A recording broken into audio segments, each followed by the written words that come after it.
नमस्ते दोस्तों, स्वागत है आपका हमारे चैनल पर। आज हम आपको एक ऐसे युद्ध क्षेत्र की कहानी सुनाने जा रहे हैं जहां भारत का भाग्य एक बार नहीं बल्कि 3 बार तय हुआ। कल्पना कीजिए, तलवारों की टक्कर, तोपों की गड़गड़ाहट और वीर योद्धाओं की हुंकार। यह है पानीपत का मैदान, जहां 3 महायुद्धों ने इतिहास के पन्नों को रक्त और गौरव से रंग दिया।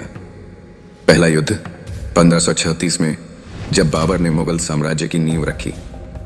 दूसरा युद्ध 1556 में, जब अकबर ने अपनी सत्ता को मजबूत किया। तीसरा युद्ध 1761 में, जब मराठा साम्राज्य का सपना चूर चूर हुआ। तो तैयार हो जाइए, क्योंकि यह सफर आपको एक ऐतिहासिक महाकाव्य की सैर पर ले जाएगा।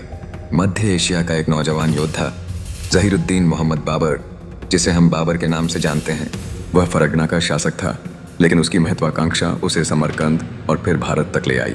भारत उस समय धन और समृद्धि का खजाना था और बाबर की नज़र इस पर थी। दूसरी ओर दिल्ली का सुल्तान था इब्राहिम लोदी। उसका शासन कमज़ोर था, उसके सरदार उससे नाखुश थे और विद्रोह की आग सुलग रही थी। बाबर ने इसी कमजोरी को भांप लिया और भारत पर चढ़ाई कर दी। बाबर की सेना छोटी थी, लेकिन उसके पास एक खास हथियार था, तोपें। उसने तुलुगमा रणनीति अपनाई, जिसमें घुड़सवार सेना दुश्मन को चारों ओर से घेर लेती थी। उसकी सेना में अनुशासन और तकनीक का अनोखा मेल था। वहीं इब्राहिम लोदी के पास विशाल सेना थी, हजारों सैनिक और सैकड़ों हाथी, लेकिन उसकी सेना में एकजुटता की कमी थी, जो उसकी सबसे बड़ी कमजोरी बनने वाली थी। 21 अप्रैल 1546 को पानीपत के मैदान में दोनों सेनाएं आमने सामने थीं। बाबर ने अपनी तोपों से हमला शुरू किया। गड़गड़ाहट से लोदी की सेना में खलबली मच गई। हाथी घबरा गए और अपनी ही सेना को कुचलने लगे। बाबर की घुड़सवार सेना ने लोदी को घेर लिया और घंटों की लड़ाई के बाद इब्राहिम लोदी मारा गया। उसकी सेना तितर बितर हो गई। इस जीत के साथ बाबर ने दिल्ली पर कब्जा कर लिया और मुगल साम्राज्य की नींव रखी। यह युद्ध न केवल एक सैन्य विजय था, बल्कि भारत में एक नए युग का आगाज था। बाबर का बेटा हुमायूं मर चुका था और उसका 13 साल का बेटा अकबर गद्दी पर बैठा था। मुगल साम्राज्य खतरे में था। शेर शाह सूरी के उत्तराधिकारी और अन्य सरदार सत्ता हथियाना चाहते थे। इसी बीच हेमू नाम का एक साहसी योद्धा उभरा। उसने दिल्ली पर कब्जा कर लिया और खुद को हेमचंद्र विक्रमादित्य घोषित किया। वह मुगलों के लिए सबसे बड़ा खतरा बन गया। अकबर के संरक्षक बैरम खान ने सेना का नेतृत्व संभाला। उन्होंने पानीपत को चुना, क्योंकि यह मुगलों के लिए भाग्यशाली रहा था। उनकी सेना में अनुभव और रणनीति का मेल था। हेमू भी पीछे नहीं था। उसके पास एक बड़ी और अच्छी तरह से सुसज्जित सेना थी। वह अपनी जीत के प्रति आश्वस्त था।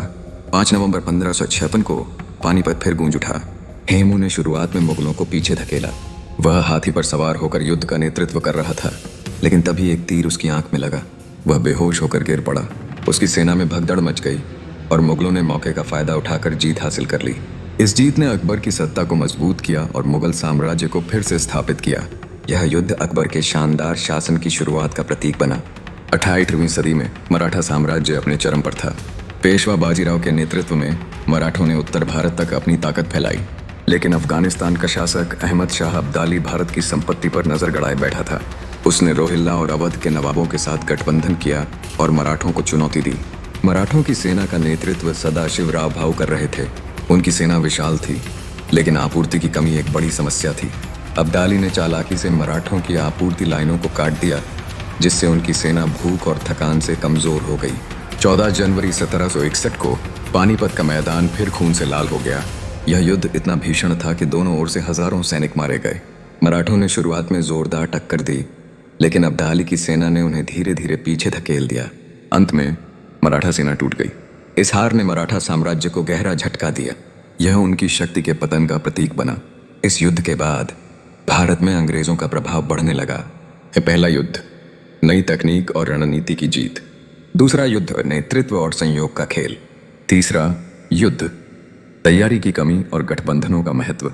इन युद्धों ने भारत के राजनीतिक और सामाजिक ढांचे को बदल दिया। मुगल साम्राज्य का उदय और पतन, मराठा शक्ति का उत्थान और पतन, और फिर अंग्रेजों का आगमन, यह सब पानीपत से जुड़ा है। इतिहास हमें सिखाता है कि साहस, समझदारी और सही समय पर लिया गया फैसला ही हमें विजयी बनाता है। पानीपत के 3 युद्धों ने भारत के इतिहास को नया मोड़ दिया।